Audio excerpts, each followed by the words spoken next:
These 22 books are some of my priority reads for 2022, so let's talk about them.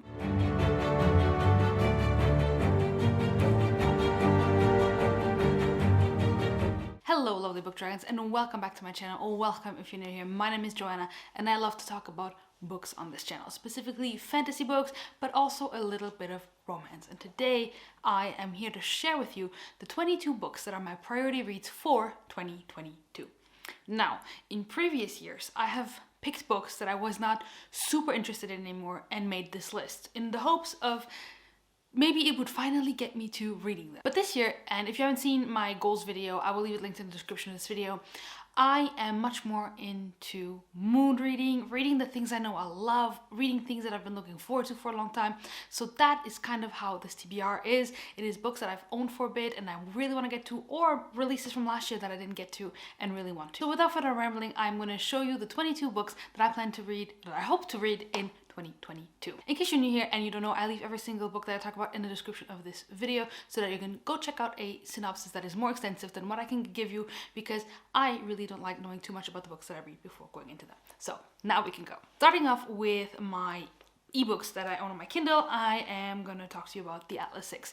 This is a book that took the bookternet by storm last year and everyone loved it, except like whether you like fantasy or not, people whose taste don't align in anything else loved this book. So this one is, I have such high hopes for them. This is a dark academia fantasy about a school, I think, and there's 6 people, but only 5 of them can join this society that's based on the Alexandrian Society or something like that. All I know is that this was self-pubbed, and then because BookTube and TikTok, especially TikTok, made this so huge, I think it was picked up by Tor, and now it's going to be published through Tor, traditionally published, and the sequel is coming out, I think, this year or next year. And all I know is that it's dark academia and magicians. That's all I needed to know. The hype around this one is real. I really hope it won't let me down, but I'm very excited to get to this one. Another book that I have on my Kindle is It Happened One Summer by Tessa Bailey. Last year I started reading a bit of romance, and Tessa Bailey is a big name in this contemporary romance genre, and It Happened One Summer was a BookTube darling and Book Talk darling last year. I'm not on TikTok, but I know these things from watching BookTube. My friend Abby Salter didn't really like this one as much. She even unhauled it, but I'm still very interested in reading Tessa Bailey because I think it's either you love her books or you hate them and they're not for you. And I want to discover if Tessa Bailey's books are for me or not, and I want to do it with It Happened One Summer. All I know about this one is we have our main character, and she is like this spoiled rich girl, and she's getting herself into trouble, and kind of to get her a little bit, to put her in her place, she's sent to this fisher town where she has to deal with some stuff like with her old house or something like that. And there she meets this grumpy dude, I think, or no, maybe he's not a grumpy dude, but he's just like a local fisherman or something like that, and sparks fly. That's all I know. I don't even know if it's accurate, but I am interested. Tessa Bailey is so popular, I just want to know if her books are for me or not. Another romance that I have on my Kindle and that took BookTube, Book Talk, everything by storm last year is The Spanish Love Deception by Elena Armas. I was supposed to buddy read this with Vish and with Abby, and Abby is the only one who read it if I'm not mistaken, so sorry Abby about that.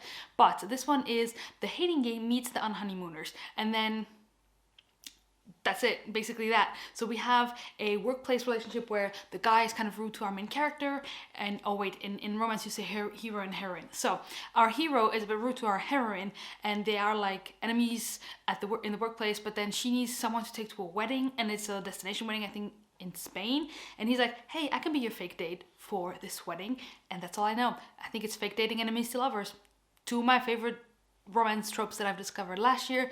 I'm very excited to see if I like this one. This one was also self-pubbed or indie pubbed and now traditionally pubbed if I'm not mistaken, or at least the author got an editor in the meantime, something like that. Very excited to see what I think of this one. Another romance that I have on my on Scribd, this one, I want to try out historical romance, and I didn't think that this was going to be something that would interest me. I didn't think this was going to be a genre for me, but I really want to, and I've heard that Tessa Dare is the best author for that, and for that I'm going to be picking The Duchess Deal by her.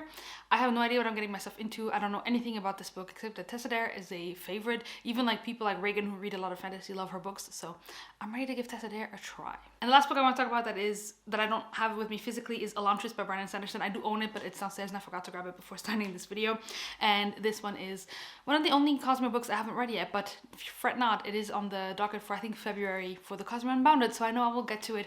But yeah, that is the one. I feel very ashamed that I haven't read Elantris yet, but I am remedying that this year. The first one I have here is a doozy. I've been talking about this one for so long that I put it on so many TBRs. That's Fireborn by Rosaria Munda. All I know is rebellion and enemies that come together and dragons. That's all I know. I really want to get to this one. It sounds like such a fun YA fantasy that is almost like, even people who don't like YA fantasy have loved this one, namely Alan over at the Library of Alexandria. He really liked Fireborn and the sequel, so I want to get to this sooner rather than later. It's been on so many TBR. I even have the book in the living room since June because I've been meaning to pick it up since then.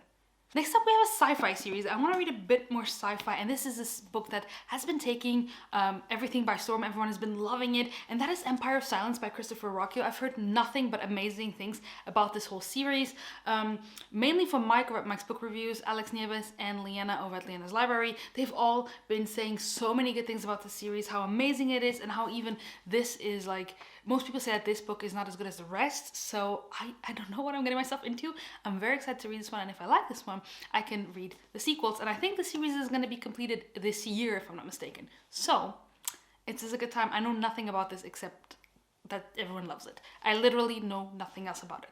So please check out the description if you do want to have a synopsis. Next up is a book that I've started and haven't finished yet because I wasn't in the right space to read it when I started, and that is Mask of Mirrors by May Carrick. I read the first 184 pages and I loved them, so I know I need to get back to this one. This one has so many things that I love. It's character-driven, political fantasy, ballroom fantasy, political ballroom intrigue, Venetian style. There's like different types of magic systems, a masked avenger, like...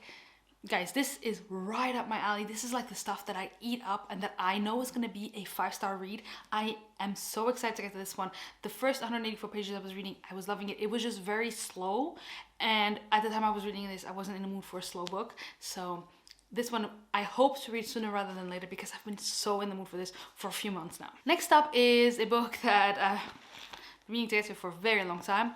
By the time I'm filming this, I've already read it, so success for me. That is A Tower of Dawn by Sarah J. Maas. This was a book that was that was keeping me stuck from finishing the series. I only had this and Kingdom of Ash left, and this one I didn't want to get to for so long. I don't know why. I was kind of boycotting this book, and now I have already read it, so that's already a success, but we'll talk about that later. But yeah, that's why I put it on this list, because I wanted to get over this hurdle, this book that was keeping me from finishing off that series, and that's why it was on this list. I actually forgot a book that I don't own physically, but that was The Love Hypothesis by Ali Hazelwood. This book was another romance that took BookTube and everything by storm last year. It is a fake dating Raylo fanfic that was a book that became a book, and she's a PhD student, he's a teacher at a university, not her teacher but a teacher, and they fake date and maybe they fall in love. I've also already read this one, which is why I remembered, but I did forget to mention this one. Next up is a book that I'm ashamed to say I haven't read, and that is The Shadow of the Gods by John Gwynne. I love John Gwynne. I love The Faithful and the Fallen.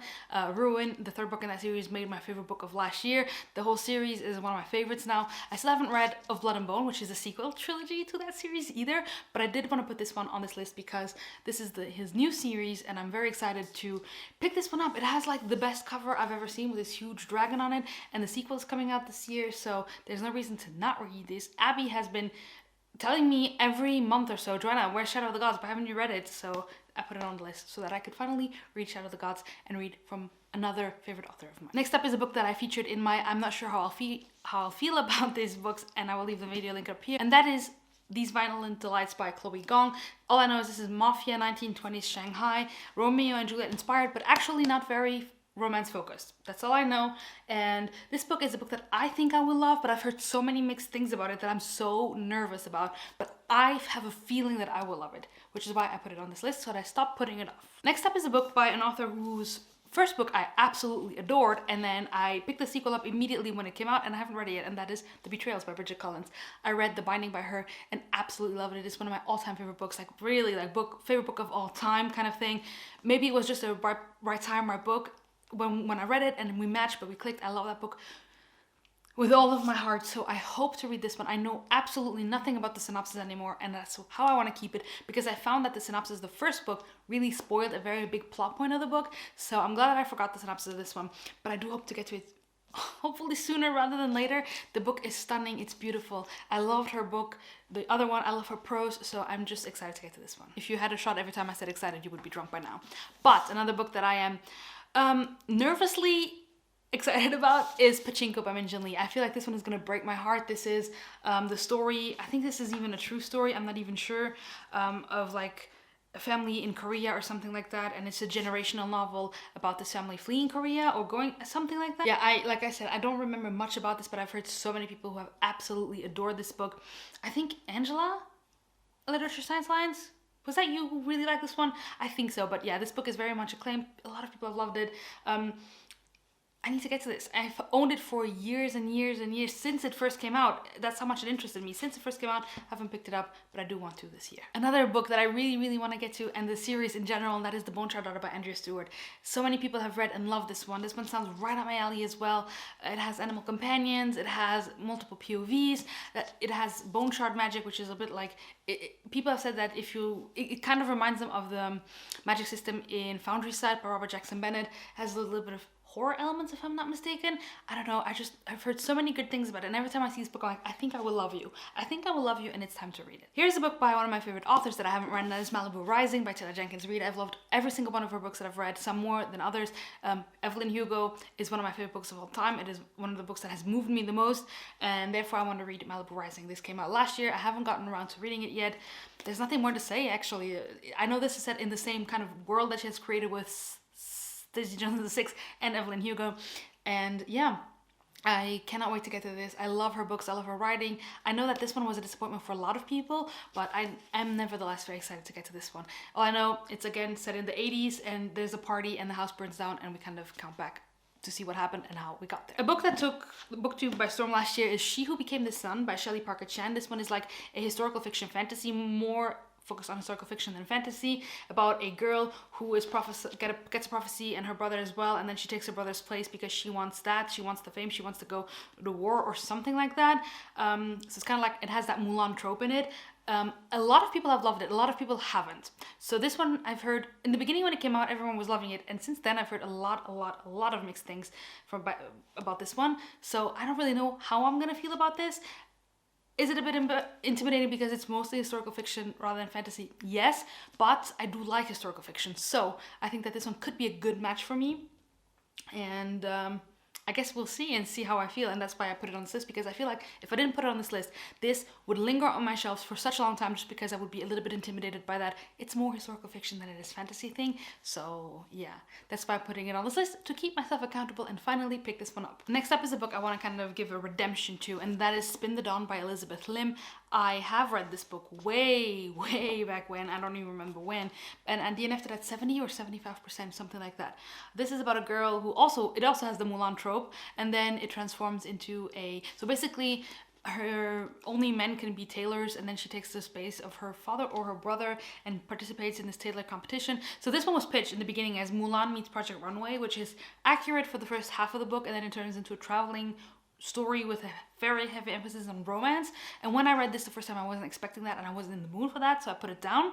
And this is the difference between a DNF and I put it down, and eventually, I didn't think I was going to come back to it, but lately there's been a lot of hype around this, and I've been feeling like getting back to it and giving it another chance, so I'm going to do that this year, which is why it's on this list. Next up is a book that sounds like I'm going to love it. I feel like I've heard that even people who really like this book and who appreciate the book for what it is, are able to say it has its flaws, but it's still a very good book, which I love when people can do that. They're like, I love this book even though it has flaws, and I feel like a lot of people have been saying that about this book. That book is Master of Sorrows by Justin T. Call. This is a villain origin story. I am planning on buddy reading this one in January here with my friend Jolene, or Jolene Reads, and so this one will be read immediately in the beginning of the year. I've already knocked off 2 books, and this one is on my January TBR, so we're good to go with this one. But all I know, yeah, it is a villain origin story. This is going to be a 4-book series. The second book is out, and I think the author wants to do like 3 or 4 quartets in the series. That's all I know.